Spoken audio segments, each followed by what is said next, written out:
तो देखिए यहाँ पे NCERT class 10 exercise 13.3 question number 1। A metallic sphere of radius 4.2 centimetre is melted. एक मेटेलिक स्फेयर था, यानी कि मेटल का गोला था। स्फेयर मतलब गोला होता है। ऑफ रेडियस 4.2 सेंटीमीटर, जिसका रेडियस कितना था 4.2 सेंटीमीटर था। देखिए इस तरह का एक गोला था जिसका रेडियस कितना दिया हुआ है 4.2 सेंटीमीटर दिया हुआ है। इसको क्या किया गया है, पिघलाया गया, मेल्टेड मतलब पिघलाया गया and recast into the shape of a cylinder. इसको पिघलाया गया, ठीक है, इसको पिघलाया गया और साथ में इसको फिर इसका शेप चेंज करके क्या बना दिया गया, इसको एक सिलेंडर का शेप दे दिया गया। ठीक है, सिलेंडर का शेप दिया गया जिसका रेडियस आपको गिवन है।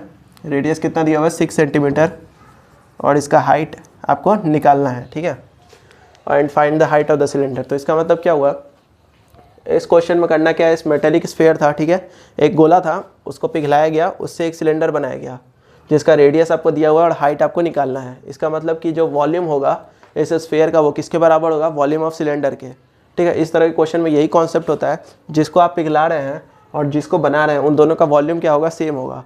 तो इसी की मदद से हम लोग यहाँ पे हाइट निकालने वाले हैं। बट सबसे पहले यहाँ पे क्या क्या गिवन है वो लिख लेते हैं। रेडियस ऑफ स्फीयर आपको गिवन है। सबसे पहले तो रेडियस ऑफ स्फीयर को हम लोग क्या लिख लेते हैं, आर एस लिख लेते हैं, स्मॉल एस नीचे है, जिससे पता चलेगा कि ये स्फीयर का रेडियस है। साथ में रेडियस ऑफ सिलेंडर, इसको हम लोग आर सी से डिनोट कर लेते हैं। और क्या निकालना है आपको, height of cylinder, height of cylinder H आपको क्या करना है, फाइंड करना है यहाँ से। ठीक है, तो अकॉर्डिंग टू क्वेश्चन आप क्या लिख सकते हैं, वॉल्यूम ऑफ स्फीयर, क्योंकि स्फीयर पहले तो स्फीयर था हमारे पास, इसी को हमने पिघलाया है, तो इसका वॉल्यूम किसके बराबर हो जाएगा, वॉल्यूम ऑफ सिलेंडर के।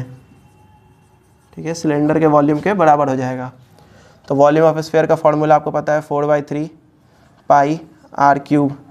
तो यहाँ पे रेडियस आर एस माना है हमने, तो आर एस का क्यूब लिख लेते हैं। और इधर volume of cylinder pi r square h, और एच ही हम लोग क्या निकालना है, एच ही निकालना है।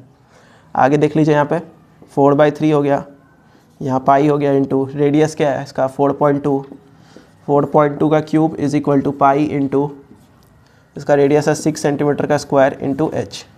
अब ये देखिए दोनों तरफ पाई है तो क्या हो जाएगा, कट जाएगा।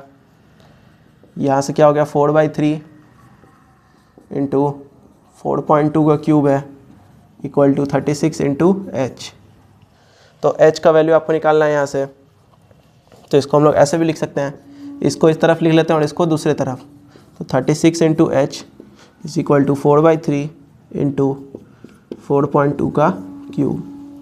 अब क्योंकि एच आपको निकालना है तो ये 36 यहाँ गुना में है, देख सकते हैं आप लोग, तो इधर जाएगा तो डिवाइड में चल जाएगा। तो एच इज इक्वल टू हो जाएगा 4/3 इंटू 4.2 का क्यूब और इंटू 1/36, क्योंकि डिवाइड में आएगा तो हमने इसको 1/36 लिख दिया है इधर। अब हम लोग इसको थोड़ा सा सॉल्व करेंगे। तो यहाँ सबसे पहले तो ये कट जाएगा इससे 9 बार में, 9 4 36 हो जाएगा, 9 टाइम्स में कट जाएगा। तो देखिए यहाँ से हमने इसका क्यूब किया तो जो कि कितना आ रहा था 74.088 और नीचे 9 3 27 हो जाएगा। तो 27 से इसको डिवाइड देने पे 2.744 सेंटीमीटर आ रहा था। और स्टैंडर्ड यूनिट में हम लोग पॉइंट के बाद सिर्फ 2 नंबर लिखते हैं, तो तीसरे नंबर को हम लोग को चेक करना होता है। अगर वो 5 से छोटा है तो यहाँ पे 4 है तो 4 ही रहने देंगे, और अगर 5 से ज़्यादा नंबर होता है यहाँ पे तो इसमें एक जोड़ के हम लोग लिखते हैं। ठीक है, अगर यहाँ 6 होता है तो 75 लिखते हैं, 75। तो लेकिन क्योंकि यहाँ पे 5 से छोटा नंबर है 4 है, तो इसलिए 0.74 ही रहेगा आंसर। ठीक है, तो यही आपका आंसर था। इस वीडियो में इतना ही था। वीडियो को लाइक करिए, चैनल को सब्सक्राइब करिए और अपने दोस्तों में शेयर करिए।